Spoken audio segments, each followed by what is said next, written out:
You know how I see it in my mind? Like a chess game. And I used to tell myself, I have to brainwash myself, like, if you say something, you move a step backwards. I realized that he was a little controlling. I mean, those things that little by little start to escalate. I was heading to my sister's house for a grilling. And he called me and he said, like, where are you, bitch? And I was like, say, hey, I'm heading to my sister's house. I said, you better come back in a hurry. If you're not here in 10 minutes, I'm going to accuse you of kidnapping my son. And he told me, no, I have sole custody. That's when my nightmare begins.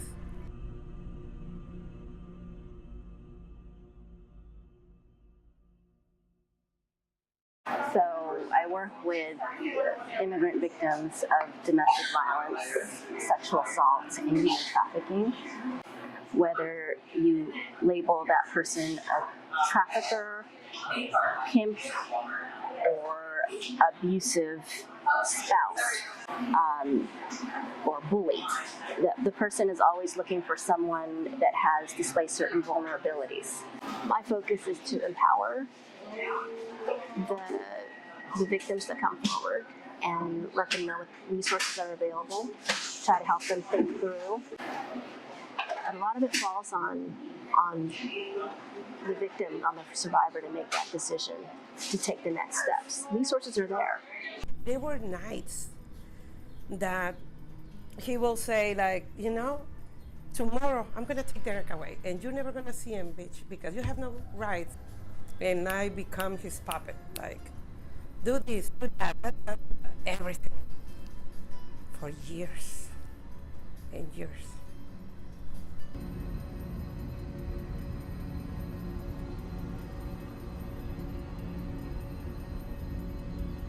Can you believe one time I was driving over this bridge and I had my 3 kids in my car. And I remember I was so tired of all this situation. And I was driving over the bridge and I thought, like, oh, if this car will fall, we all die. And this can be over. Then I remember the thought of them being in pain, waiting for an ambulance. I thought, like, no, this is not a good idea. Just gonna keep fighting. And I remember I drove off that bridge and we went to the beach and have some ice cream. I think the one thing that might discourage people from calling is that, you know, they realize that, you know, they might be not documented, but we don't care. Standing the police department, I've been a police officer for so many years. If you're a victim of a crime, you're a victim of a crime. We don't ask that. We don't care about that. And especially domestic violence, you have to look at it as a totality, and the goal is to actually stop it. I asked the police officer, he don't hit me, but he threatened me all the time. And he told me, that's abuse. One time he told me, you know, it's cheaper to get you killed, murdered, than give you a divorce. I want to escape, but I was afraid to escape. What should I do?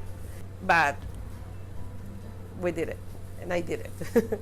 And that was in 2011. And since then, I never returned back.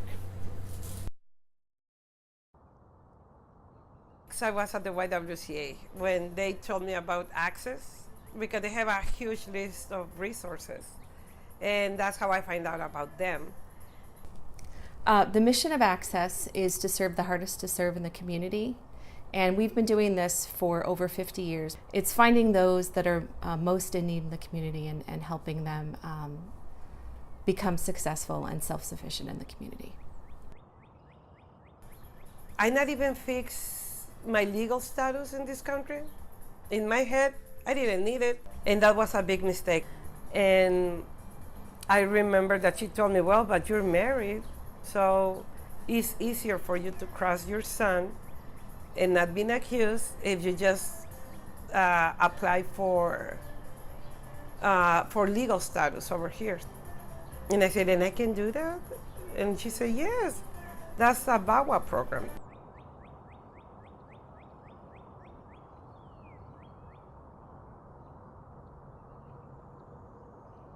VAWA cases and with self-petitions, it's the only requirement is that you show how you suffered battery or extreme cruelty by a U.S. citizen or permanent resident spouse.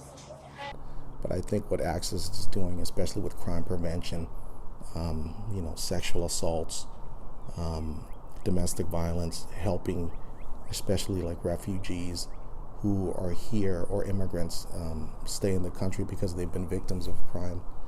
I mean, it provides a service for everybody in the community. We're always looking for where are there gaps in services within the city of San Diego or the county of San Diego that aren't meeting the needs of our clients. They have great programs, they really do. But one thing that it always is in my mind is how non-judgmental they are and how the compassion that they have. Everybody has a story and everybody has their battle. And they know when it's the right time. Like a lot of people, they could easily say, oh, Mariel, she's so stupid because she's there. Yeah, but nobody knew that I was waiting for me to move that piece.